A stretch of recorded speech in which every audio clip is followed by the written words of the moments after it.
My name is Kareem Jaffer. I'm the Public Events Coordinator for the RASC Montreal Center.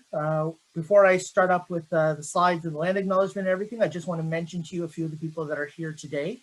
We have David Levy, who's our honorary president, joining us from down in the States in a nice clear area of the country, so he can observe on our behalf tonight.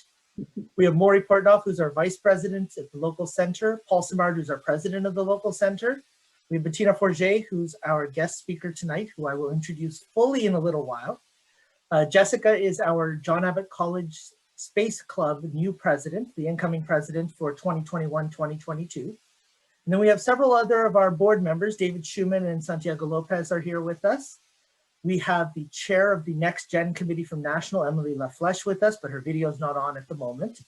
And we are going to talk tonight about a few things before we get started with our presentation. So let me just share my slideshow so everybody can see it. So tonight's event is a co-hosted event between the RASC Montreal Center and the John Abbott College Space Club. We actually have a partnership with John Abbott College, which we promote a lot of engagement by the students at John Abbott. We have a couple in the audience here today. And Jessica, I'm going to pass it over to her in a few minutes to talk a little bit about what the Space Club is. And hopefully, if any students are interested in joining, you'll be able to use this as a springboard to start up a conversation with her. We tend to start most of our events these days during COVID times with a land and, for us, a land and sky acknowledgement, especially right now with everything that's happening with the residential schools discovery in BC. It's important for us to recognize that what we build for an understanding of astronomy and of the night sky isn't new. It builds on the shoulders of our forefathers. And we are on lands and skies that were seen first by the First Nations and the Indigenous peoples of Canada. If you join us next Wednesday during our Clubhouse event, you'll hear a lot more about the story specifically of the annular eclipse, the eclipse that's coming up on June 10th, first thing in the morning at sunrise, that will be partially viewable from Montreal if our wonderful Montreal nebula of clouds and rain actually disappears and allows us to see it. We'll also look a little bit at some of the stories from other indigenous cultures, such as the Mayans, and I'm showing you a little bit of an excerpt of the Dresden Codex up there in the corner, where they were one of the first to identify that lunar eclipses and solar eclipses happen together in 2-week cycle. So whenever you have the alignment that allows you to have a solar eclipse, you typically will see a lunar eclipse as well. And a couple of weeks ago, a lot of people, especially in North America and Europe, were able to get, or North America and Western Asia, basically, where Eastern Asia, were able to get a really nice view of the lunar eclipse. And we shared a few photos of those during our last event. Now, at the RASC, the Royal Astronomical Society of Canada, we have a bunch of programs on the go that are available to everyone. One of those is for kids, ages 5 to 12, where we're inviting them to give their contributions to be showcased on our website, where we are setting up a creation station. And so we started this off on International Astronomy Day. We've received some really inspiring contributions so far. So if you're ages 5 to 12, or you know somebody who is, and who wants to do a drawing about space or about the solar system or about space exploration, write a poem, a short story, or even a comic, please do visit rasc.ca/creation station and submit your work, and we can share it with the entire country. We've also been doing the Moon at Noon on Thursdays at noon, and there's 2 more classes left, but all of these are archived on the RASC Canada YouTube channel. And this allows you to determine a really nice way to find what to observe in different phases of the moon, just using binoculars or a small telescope. And there's an Explore the Moon certificate that we help to do here at the Montreal Center. And so if you're interested in this, please do let us know. We're also getting ready for our General Assembly, which is at the end of this month, June 25th to 28th. And the 25th is actually a youth day, which is being led by one of our RASC Montreal members, Emily LaFlèche, and another one of our members, Tara Jaffer, my daughter, is actually going to be giving a workshop that day for youth. The General Assembly is open to all members for the general meeting, but the actual talks and workshops are open to everyone. So if you're interested, please do visit rasc.ca. Now for our Montreal Center itself, we are over 100 years old. We celebrated our centennial about 3 years ago with an amazing set of events back before COVID times, when we could get together, have banquets, have coffee all the time. We offer a lot of services to our members, and those include a observatory at Morgan Arboretum, a dark sky site off island. We do observing events, workshops, we do clubhouses, we have a library collection at John Abbott College, and during the year, when the COVID hiatus is over, we will be doing get-togethers at the library and at the clubhouse, hopefully very, very soon. We also have a newsletter, and a lot of us, including myself and David, our honorary president, take part in other things outside of our center with partner groups like Explore Scientific and the Explore Alliance. So before I go any further into what we do as a center, I think this is a good moment to let David give his kickoff that we've been doing for all of our events as well as our clubhouses since Zoom started. So David, let me pass it over to you. Thank you very, very much, Kareem. And this is a real honor to be here tonight. I'm so much looking forward to Bettina's presentation. I'm really all at Twitter and all excited about it. Anyway, I always do usually give a very brief quotation, and tonight's is sort of going to be in honor of the forthcoming lunar eclipse, solar eclipse, I should get those right, and also of the lunar eclipse that we just had about a week and a half ago. It's from the Rime of the Ancient Mariner, written by Samuel Taylor Coleridge around 1797, 1798. The sun's rim dips, the stars rush out, at one stride comes the dark. With far-heard whisper o'er the sea, off shot the spectre bark. We listened and looked sideways up, fear at my heart as at a cup my lifeblood seemed to sip. The stars were dim and thick the night, the steersman's face by his lamp gleamed white. From the sails the dew did drip, till clomb above the eastern bar the horned moon with one bright star within the nether tip. Leslie Peltier rewrote those lines, and I'm going to end tonight by quoting Leslie Peltier's rewritten lines, not about a lunar eclipse, but about a solar eclipse. And the way he wrote it was, and this is what a lot of us hopefully will see at sunrise next Thursday morning, a horned sun with one dark moon within the nether tip. Thank you so much, and back to you, Kareem. Thank you, David. That was fantastic. Before I get further into what our RASC Montreal Center is about and our clubhouses that are coming up, I do want to introduce Jessica, who's our incoming John Abbott College Space Club president, to talk to you a little bit about the Space Club as well. So Jessica, let me pass it over to you. Yeah, so I'm Jessica, and I'm the new leader of the Jack Space Club, which is a club which does small space-related activities, which, depending on the health situation and like what members want, these can range all from watching like space-related documentaries all the way to building a telescope. Awesome, thank you. And we are looking forward to hopefully hosting more events with the John Abbott College Space Club as the year allows us to, once hopefully we're back in person come late summer, early fall.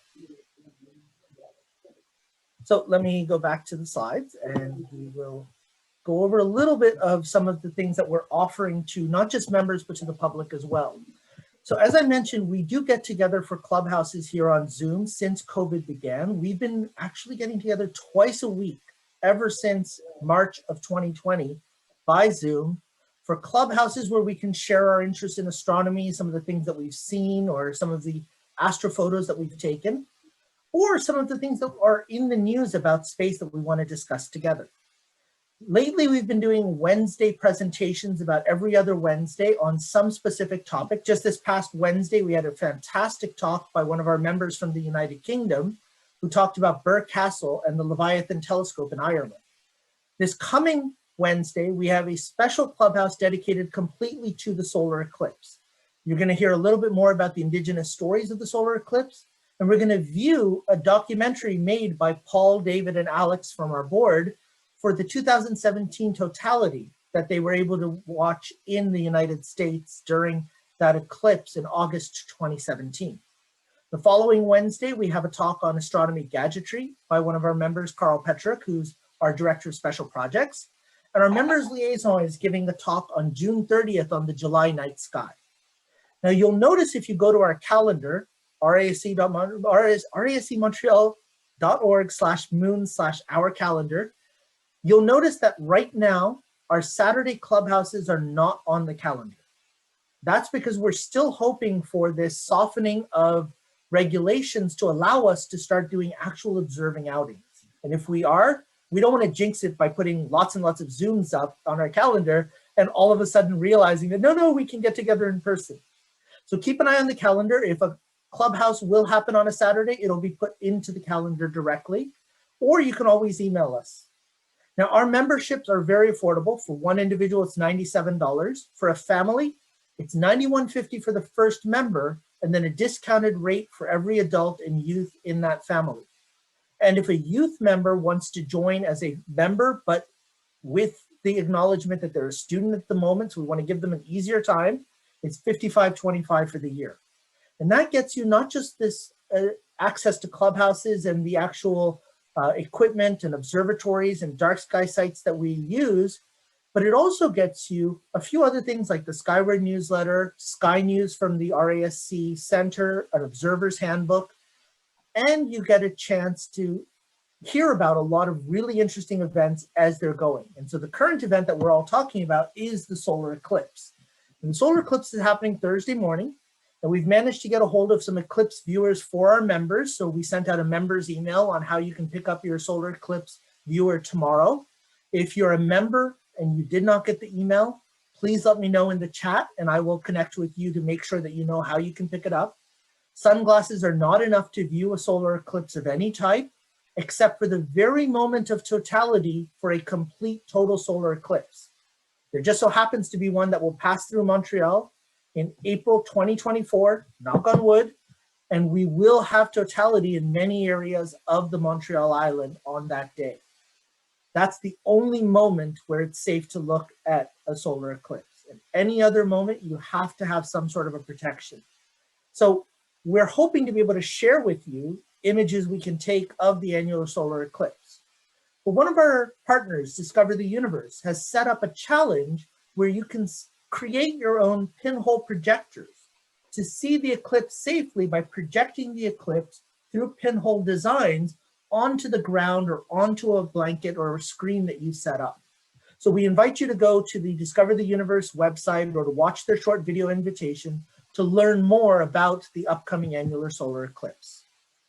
Now, tonight we're really happy to have with us one of our close friends, a former president of our center, a local artist and artist educator, and her educational research these days is combined both with what she's doing in Montreal and her role at SETI, the Search for Extraterrestrial Intelligence, where she's the program director for the Institute's Artist in Residence program. What she's going to be talking about tonight is a way that we've been talking about in several different instances in the Montreal Center in our events, which is fusing art and astrobiology. But her research is how that can work to encourage girls into STEM fields.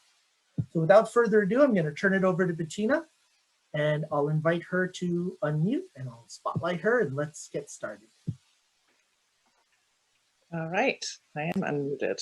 Hello, everyone. Well, thank you for coming and for your interest in my PhD research, which is ongoing. So I'm not going to talk about, like lots of data and outcomes. I'm giving you like a snapshot of like me being halfway through the process. And I'm going to talk about all the ideas I'm working on, and hopefully that will be interesting and inspiring for you. So I'm going to share my screen. Here we go. All right. So I'm calling my entire project Imagine Aliens, and I'm looking specifically at girls' education. And of course, as Karim said, in the context of astrobiology, because of my interest and my association with the SETI Institute. So I'm going to talk about the Leaky Pipeline, which is a term that describes the attrition of girls in the sciences. how I'm fusing art and astrobiology, and then 2 of my research iterations. So what we call the leaky pipeline is an issue that identifies the sort of atrophy of girls in the sciences and engineering. And so this idea of the leaky pipeline is a bit of a metaphor.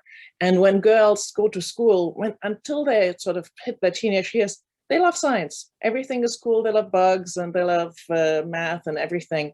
But as they hit puberty, they're becoming less and less interested. And the issue is not that they're not as good as boys.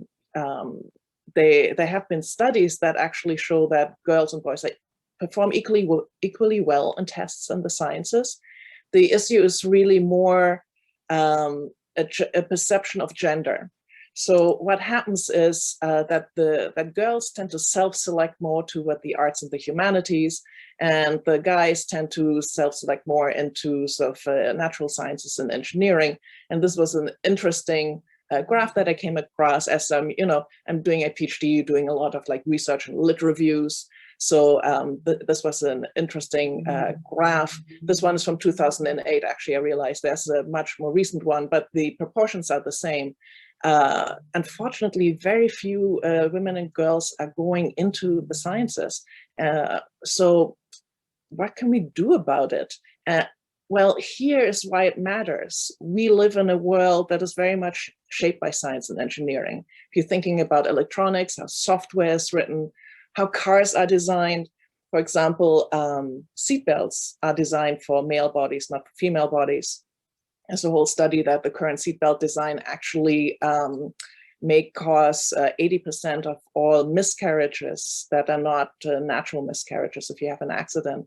So it's due to research design, and only in like 1996 was the first pregnant crash test dummy designed, because that was the first time a woman was part of the engineering team. So it's really important that women are involved in science and technology and engineering from the get-go. It includes medicine, it includes the way we design our cities. So this is why I, with my arts background, I'm really interested in getting women into science and engineering, because I think if we involve both men and women, we're going to live in a world that is fairer and better suited to everyone. And there are things that guys just overlook. If you're going to design a crash test dummy, it's more likely to look like Batman or a dinosaur than a pregnant lady, because this is the kind of stuff you think of. Here's the thing. So how am I going to tackle this issue? And I really noticed that it says arts and humanities, and I'm an artist. Women self-select into the arts because they think they're strong there.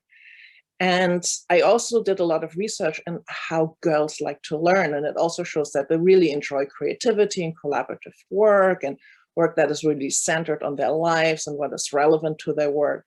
And it's like, that's really encouraging. So this is where I operate. There's this buzzword in educational theory that's called STEAM education. So STEM is science, technology, engineering, and math. That's very, it's very current. Now we're adding the A for art, so turning STEM into STEAM. And I love this graphic where you have art and science and that overlap. That's where the wonder happens. That's where all the juicy stuff is. This is also where my own creative practice is situated. So I thought, great, what I'm doing already in my artistic practice, I'm going to do in education and combine art and astronomy and art and science, and get more girls interested. Because if they already think they're doing well in art, all I need to do is add some science. They won't even notice. I'm just going to sneak it right in there. They think they're making art, but they're really, learning about the universe. Another really great little graph that I came across, and this was a part of a presentation by the International Astronomical Union. They presented the ROSE report, so relevance for science education, that demonstrates, or it was a survey of how school kids retain science information. So not just did you cram for your exam and did you get an A in science, but what are you interested in science, and how do you apply science at home after? And they did a survey and testing what kind of science subjects kids are interested in. There's anything from like, you know, how you make cosmetics, what makes explosions, how do cars run on petrol. The one thing that all the girls and the boys could agree on, life beyond Earth. It's like, this was just great, considering I'm like part of SETI, and that this was outlined by the Rose Report as the thing that all the kids really love and what will engage them in science. It's like the astronomy is like the gateway drug into the sciences. It's like, great, I will be the pusher. So here's what I'm going to do now. Arts, astrobiology, and I'm building these STEAM workshops. So in individual workshops, get kids in there, both boys and girls, because I want to get data both from both genders, and make it alien themed. I don't know why the image didn't work. So I want to talk a little bit about what astrobiology is. First, it asks a lot of very interesting questions. How does life begin? What environments may support life? And how common is life in the universe? Like right now, we just have this one example, our planet. And how can we detect extraterrestrial life? So that pertains to like space exploration and looking at exoplanets. And then what I find so beautiful about the questions that astrobiology poses, this search for extraterrestrial life, that it's really also a way to look at ourselves, defining our own life and what it means to be alive and what life even is, what distinguishes life from non-life.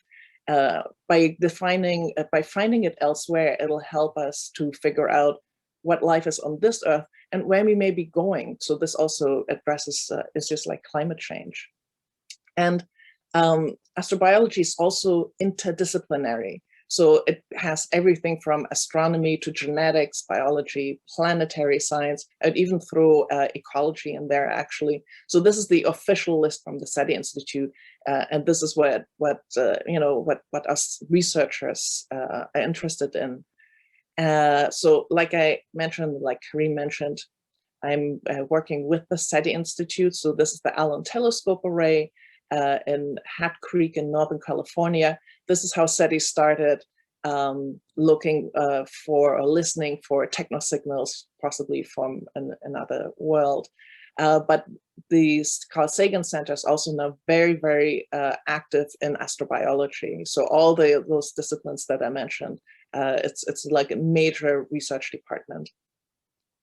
And this is a really sort of nice short blurb about what the SETI Institute's mission is. So leading humanity's quest to understand the origins and prevalence of life and intelligence in the universe, and then to share that knowledge with the world. So given that I'm doing art, I want to do astrobiology. So I got my first sort of set of like artworks and workshops ready. And then of course the pandemic hit. I was going to do summer camp here in Montreal and do like 1 week workshop series. And of course, that did not happen. And as I was sort of twiddling my thumbs and figuring out what to do next, at Concordia, Fourth Space stepped up and they said, you know what, why don't you do this virtually? I was already pivoting to remote teaching. So for those of you who don't know Concordia's Fourth Space very well, it's an actual physical space. It's on the corner of de Maisonneuve and I think McKay. It's in the library building. Very, very cool. And they do exhibitions there of research. It's also a meeting space. It's like a show and tell of all the Concordia's research departments. And they allowed me to do a 1 week virtual residency. And I called this Fourth Space Aliens, and it ran last summer. And what I did, I used Twitter, Facebook, and Instagram. And every day I threw out an art mission. So I would send people on a mission to make an artwork. And then sometimes during the day, I would throw out one of those questions. If you remember back when I talked about what is astrobiology, and we're addressing all these sort of profound questions, I thought it would be really great to get conversations started and see how people engage with these kind of questions. And, you know, what would you do if alien life was confirmed? What would you put in your diary? I like the first ones, like "You are an alien." The prompt was, if an alien life form came to Earth, how would you describe humans to them? You know, like from that external point of view. And my little prompt here, and I'm sure you noticed this, ugly bags of mostly water, the iconic Star Trek episode Next Generation, the crystalline, I think it's a crystalline entity. And then, you know, the next one was kind of more humorous. I was thinking, well, you know, if you leave something in the fridge too long, will it evolve into something, you know, crazy and alien? So people were making, you know, alien monsters out of food. I like the idea of also, that was the little video prompt that I gave, the interview with a non-human life form, because essentially that is what SETI does as well, looking for a signal from beyond Earth. But we have a lot of non-human life on our Earth. So here I was in that video talking to my plants, but because plants don't have ears, they just get information through their roots. I was using a pipette to drop water droplets onto the plant's roots in Morse code. So these kind of prompts that I was working with. And then I was looking at, you know, all the feedback. And I've got some really great stuff. There was somebody who's, you know, designing these really phenomenal alien life forms there at the bottom in the center, Samuel Mind Design. He has a really cool series, and really great conversations about what would your reaction be if life was confirmed. So I was taking all that data down, and I could look at, you know, who was replying and how many people are replying to what kind of prompts. So I was getting actually a little bit of quantitative data, and to see, you know, like how many women are responding, how many men are responding.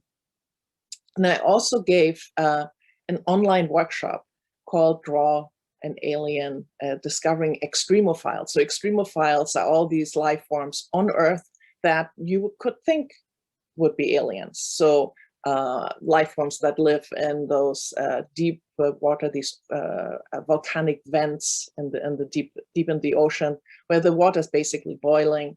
They're endoliths that live in the Antarctic and eat rock. They're actually inside the rock and they eat it. They are halophiles who love salty water. So all kinds of crazy life forms. And I was giving a slideshow, you know, with different kinds of extremophiles.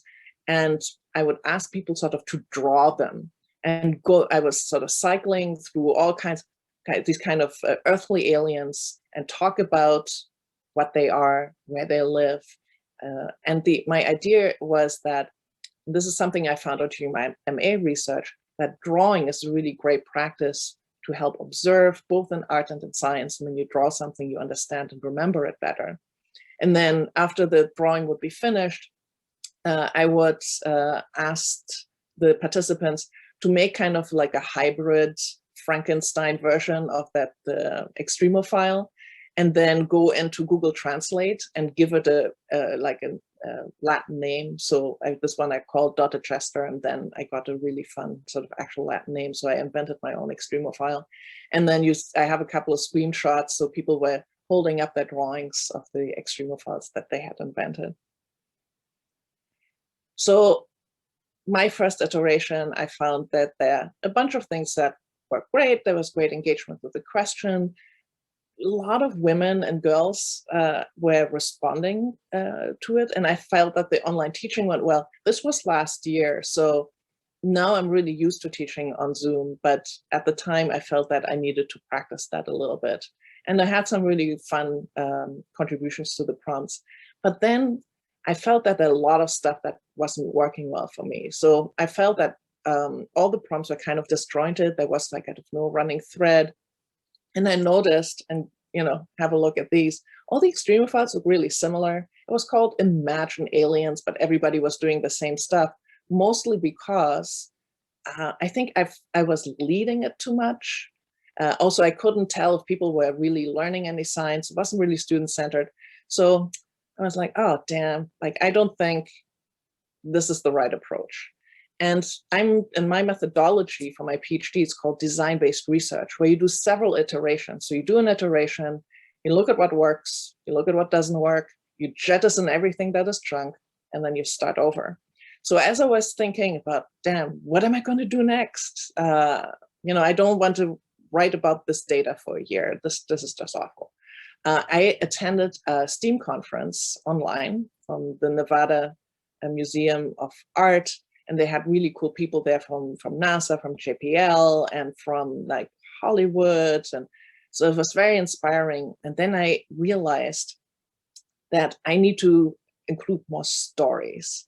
And I thought of science fiction because if you're thinking about art and science, this is a really good overlap. So I thought it'll give me a running thread. It'll be really focused. It's going to be much more imaginative. It's like, this is going to be my new framework. Okay, ding, ding, ding, iteration 2. This is what I'll do next.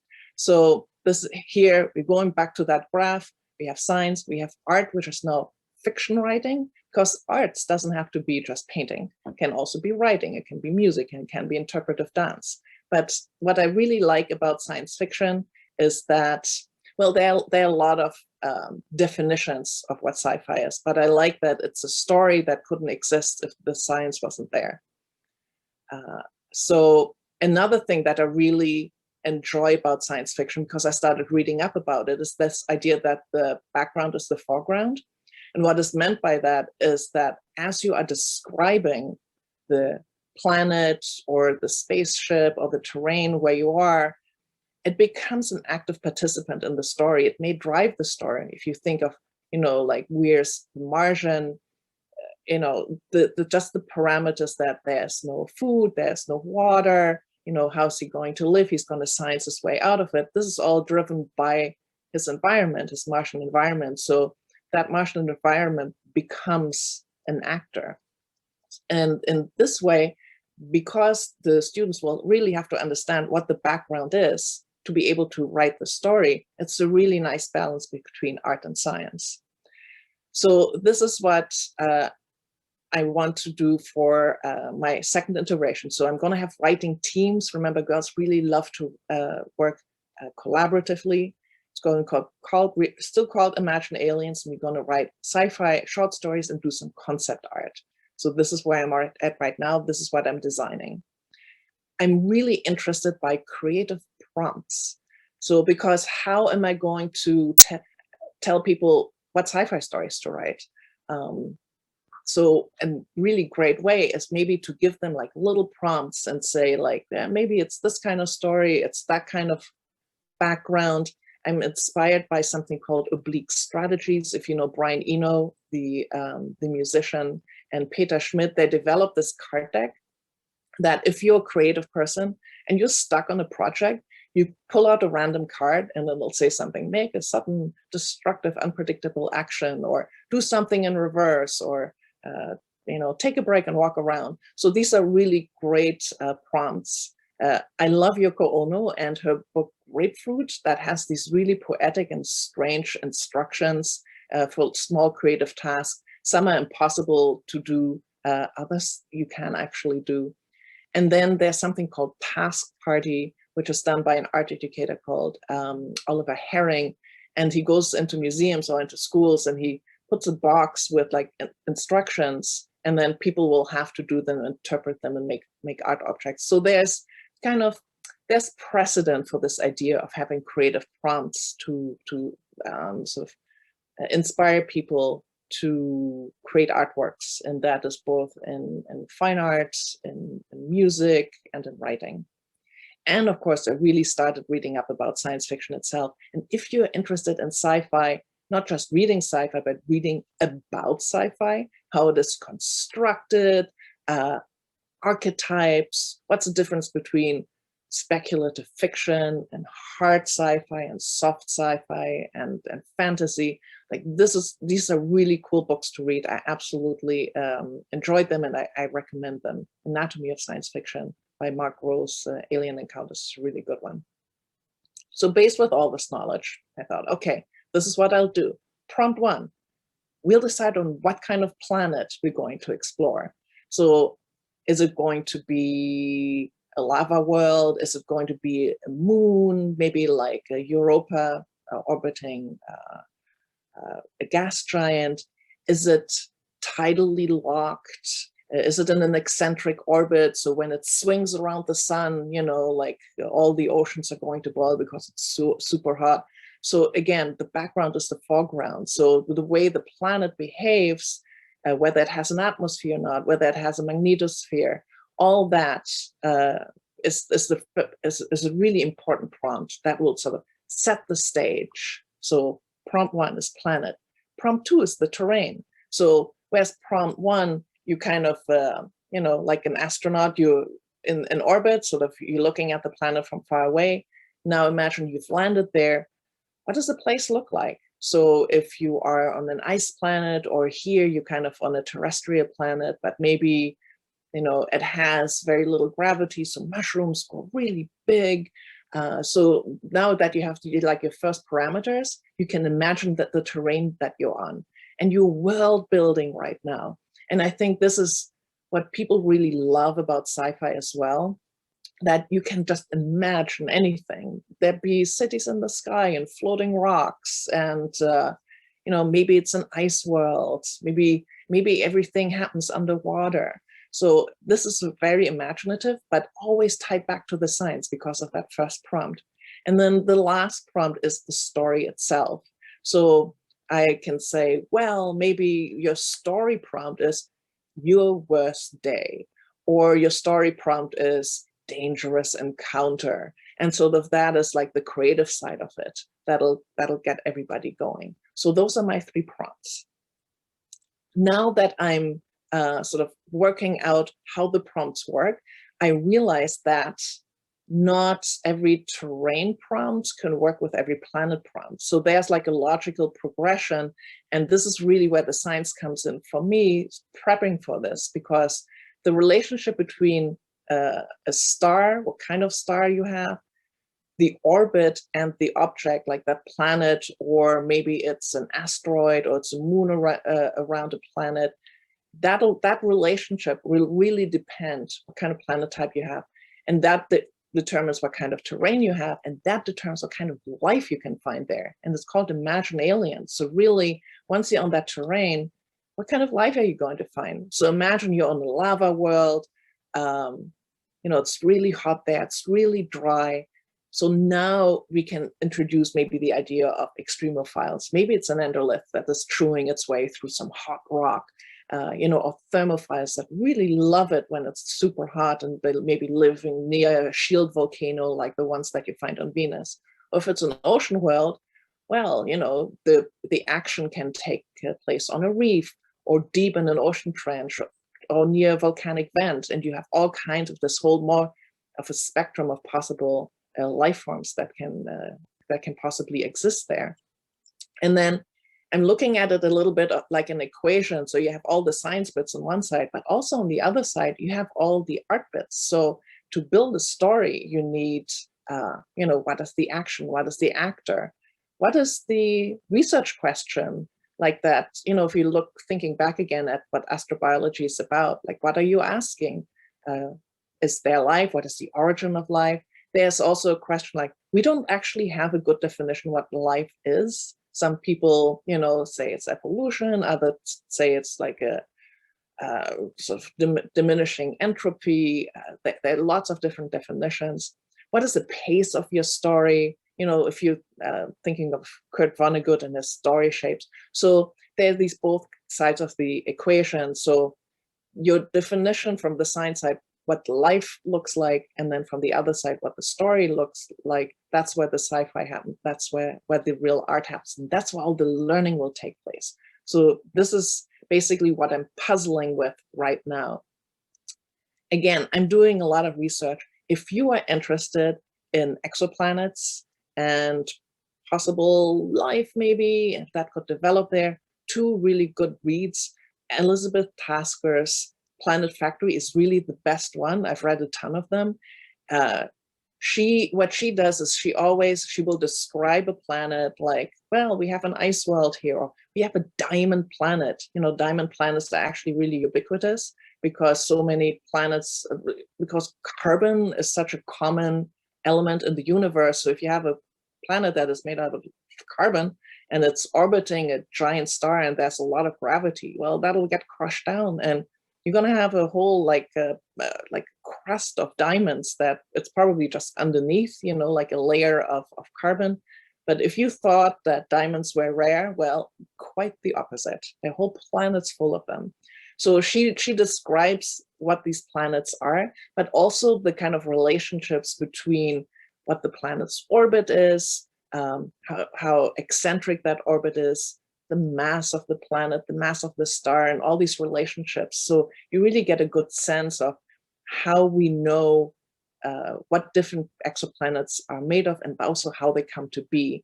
And the other book, Exoplanets by Sametz and Treffel, is also really good, sort of more concise whistle-stop tour through exoplanet research. So two really good reads. And I'm incorporating that into the way I formulate and articulate those three prompts.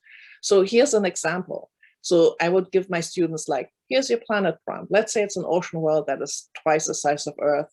Let's say it's, 1.3 astronomical units away. It's a G5b star, so very similar to our sun. It has 2 moons. So this is your stage, right? This is like the God's eye view of your world. Then imagine you've landed on your world. Well, I'm not going to tell you what life we find there, but I'll tell you that we found weird water geysers that sporadically like squirt out of those oceans, and then they stop, and we don't know what that is. And we heard these audio signals, and we really think you should investigate and sort of imagine what life forms could exist on this ocean world that make these weird audio signals in those water geysers. And the story prompt would be unexpected communication. And then that's it. And then, you go and you build your sci-fi story. And I think it's open enough that you can have a lot of fun with it, but it's precise enough. And if I give a student to say like, oh, your star is a G5b, and they go like, I don't know what that is. And it's like, well, go check it out, because teenagers know how to Google things. So they are actually doing the research. I don't have to have these long talking head PowerPoint presentations that put students into a coma.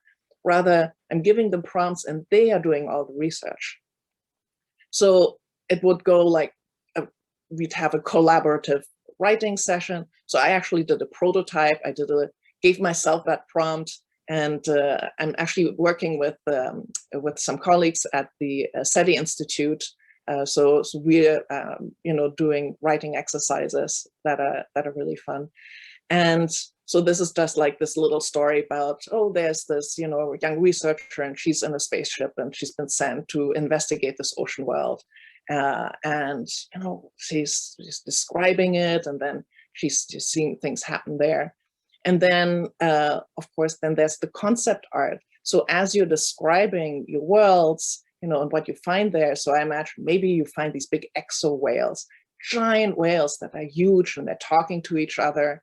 Of course, at the SETI Institute, we have a researcher who works with whales and whale song, and he has figured out how whales speak and some of their vocabulary. So I could, fold that into the story and give the kids extra information. It's like, oh, you thought of whales? Well, here's Lawrence Doyle from the SETI Institute. I think you should check out what he's doing. And then they can really enrich their story. And then what I call peer review. Of course, we have peer review in academia, but what I also really enjoy is peer learning. So when the students have started to work out their stories, they will start like showing each other the first drafts and the concept art, and sort of pitch the ideas to each others. And what that creates is an opportunity for the students to say, oh, the sky on your planet is green. Why is it green? What biological or physical parameters would create a green atmosphere? Have you thought of this? Have you thought of this? So that they would be checking each other's science. They could also go like, oh, well, like, I think your protagonist is, needs a sidekick. So they can actually teach each other, and I'm just guiding. I'm providing the prompts. I'm, prodding them. I'm giving them extra material. But they're, I'm aiming this at high school students, so they're pretty autonomous. And then there would be a performance at the end, maybe with a slideshow, with all the concept art. And there's a lot of ways you can do. You could do a radio play, do flash fiction. We could even use like AR, and there are lots of sort of spin-offs that you can do, but I'm doing the writing and the concept art first. And then in the end, because I'm doing several iterations, I'm just doing with several groups of students, I would love to collect all the stories and the art that they're making and maybe collate it in a book. We could record the performances that they're doing, and it would be really fun to have their stories also on a website that will be open to the public, and maybe also inspire other teachers, because the idea for my research is not just to figure out like one great workshop. This is also to generate theories for education, for educational research that would be useful for other science teachers and art teachers as well, to maybe collaborate and create a curriculum together that includes both art and science and astrobiology. So this is it for me. It's a fairly short and sweet presentation. If you have any questions, let me know and I will be happy to answer them.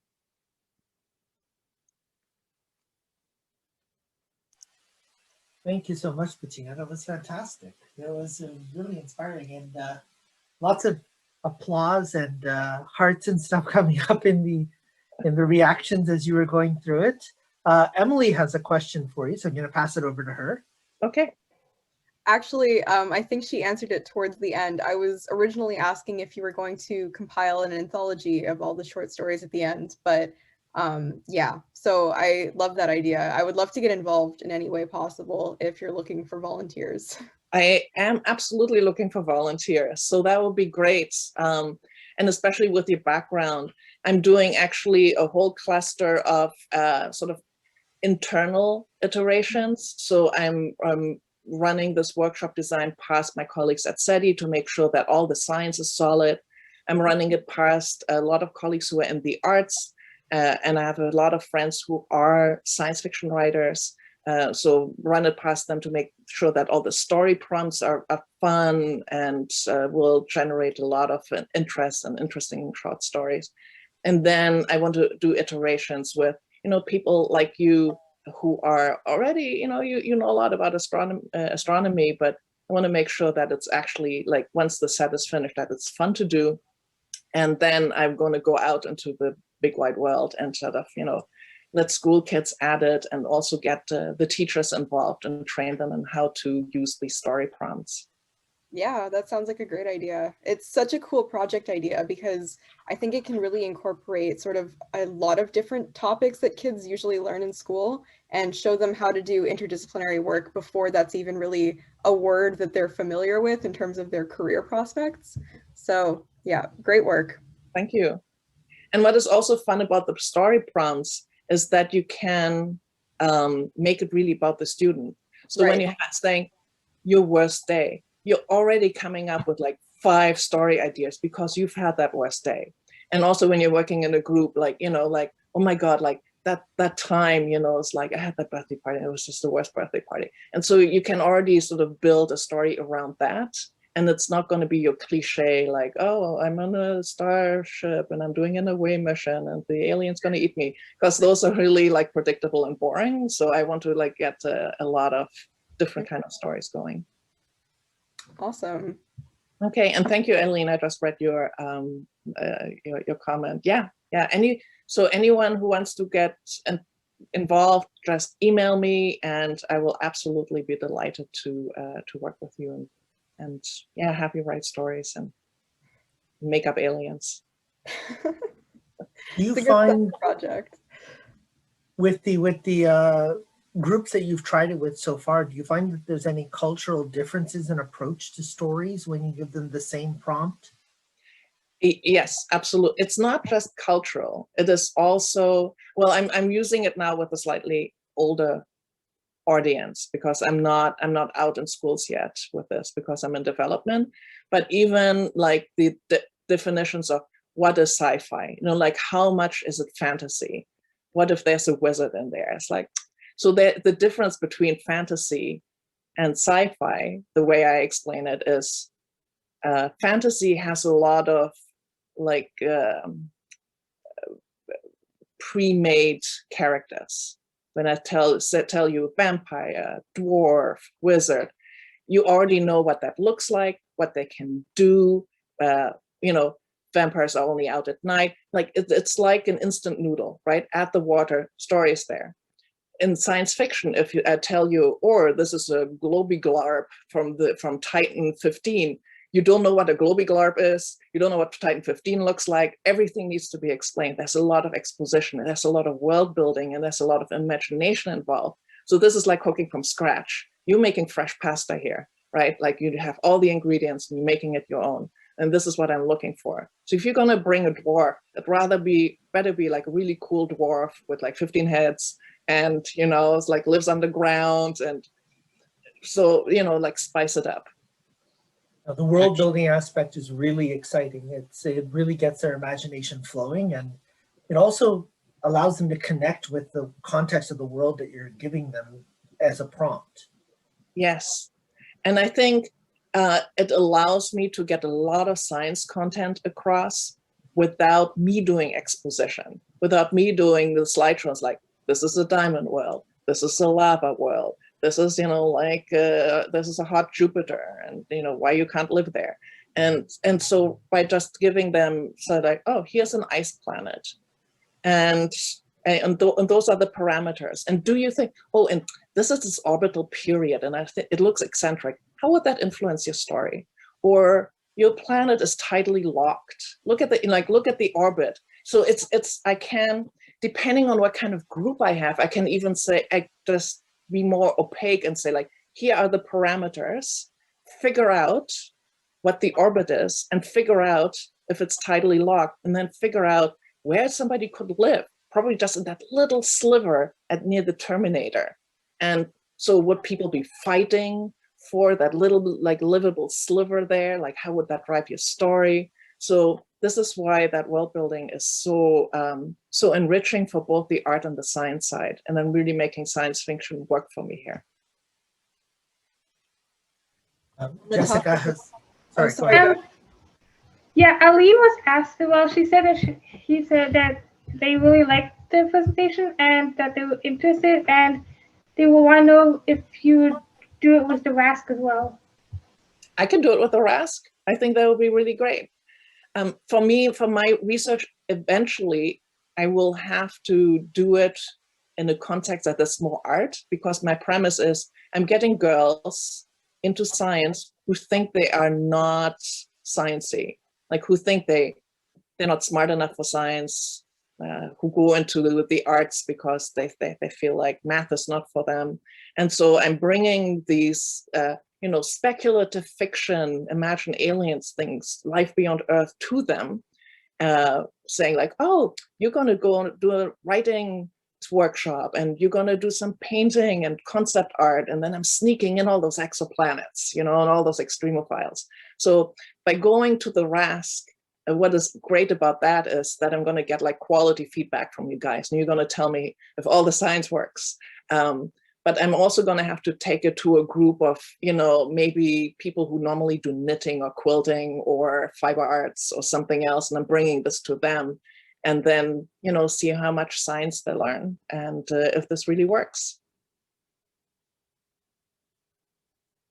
And there's this whole educational part that I didn't really get into. So there's, you know, like questionnaires before and after, you know, it's like do a questionnaire about like, what are your favorite subjects in school? Have you ever done science, like, you know, outside the home? You know, what do you think a planet is? Like those kind of thing. And then do that again afterwards and see if the attitudes have changed, what the knowledge is. And I think the beauty about sci-fi is you can test how much science they've learned by how well their world works. So if there's stuff in their story that is just completely impossible because, you know, they haven't considered that they're working in 2 times gravity and they're just skipping and jumping, it's like, I think there's something you didn't understand. You need to go back and look at your parameters.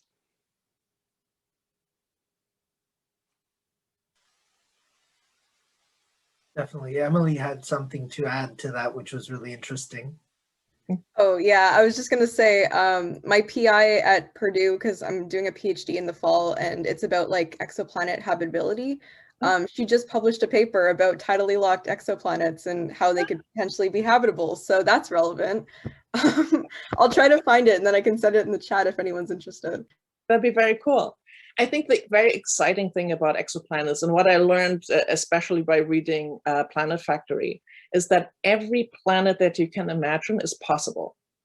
A planet that is lighter than styrofoam, a planet that doesn't even orbit any kind of sun. There are planets out there, no sun. A planet where it's raining rocks. A planet like, imagine it, just name it. A planet that has like, orbits around 3 stars.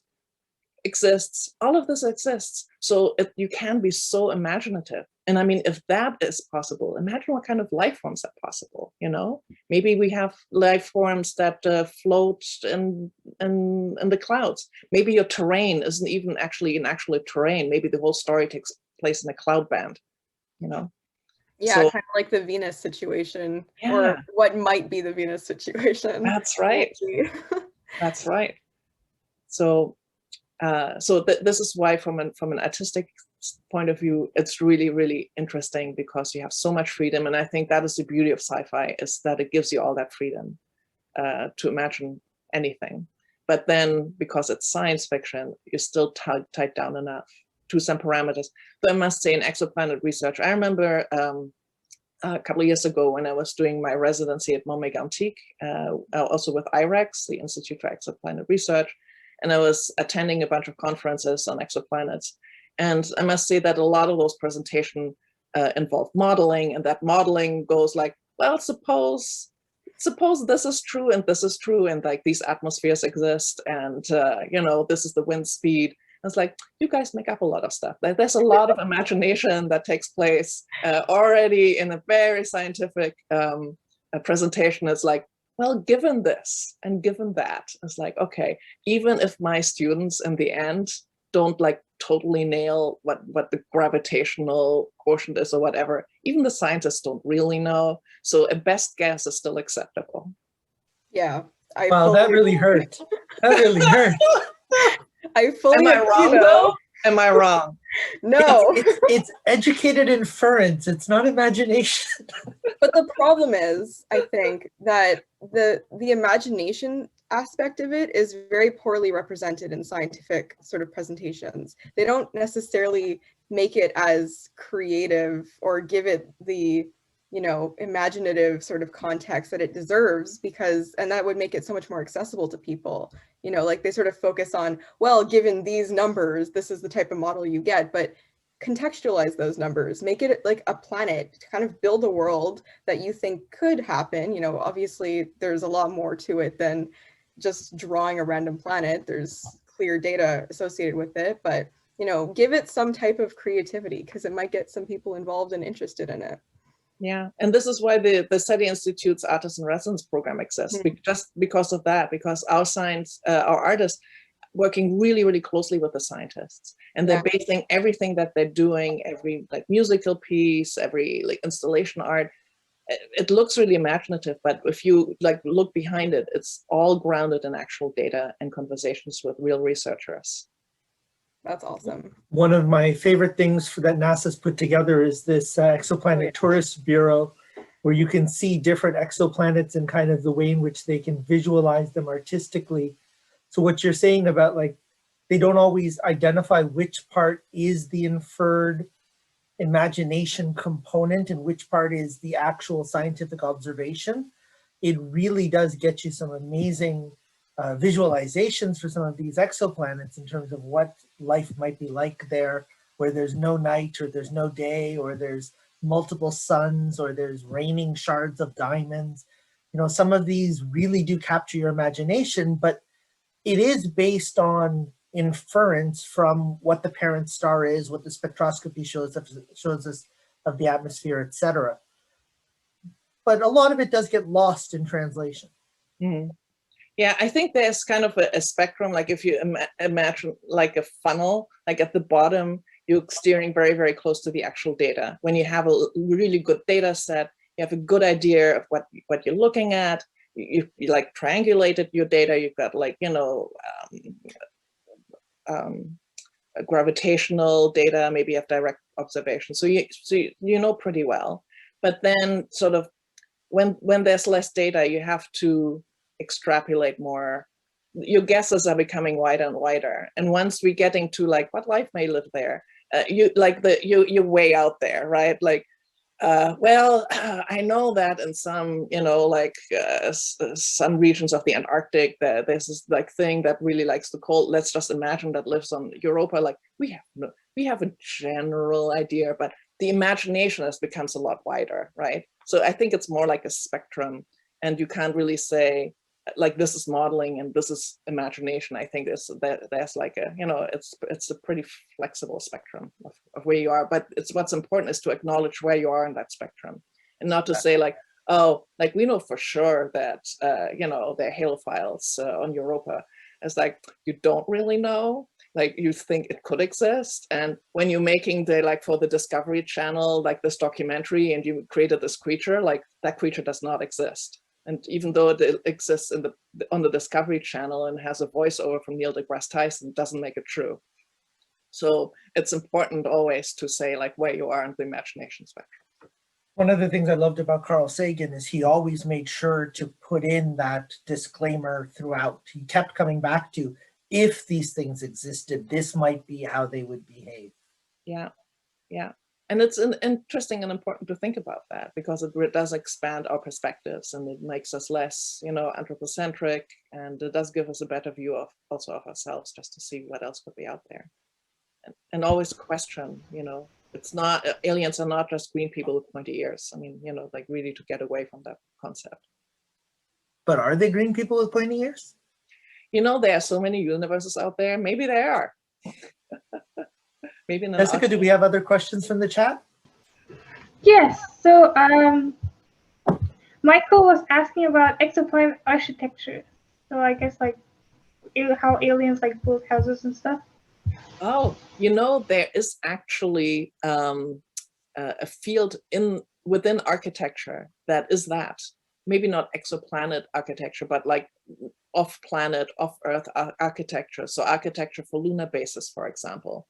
And that's a really serious field, because if you are building in a different gravitational environment, or in an environment where, you know, you get a sandstorm and it's like what's in there is really abrasive, like what materials are you using? So that is an actual area of study. I think at MIT they are getting very much into it, and so that exists.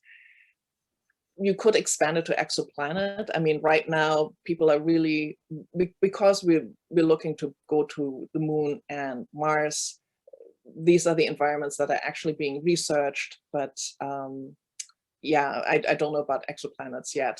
Maybe not, because we could never live there. It may not be worth.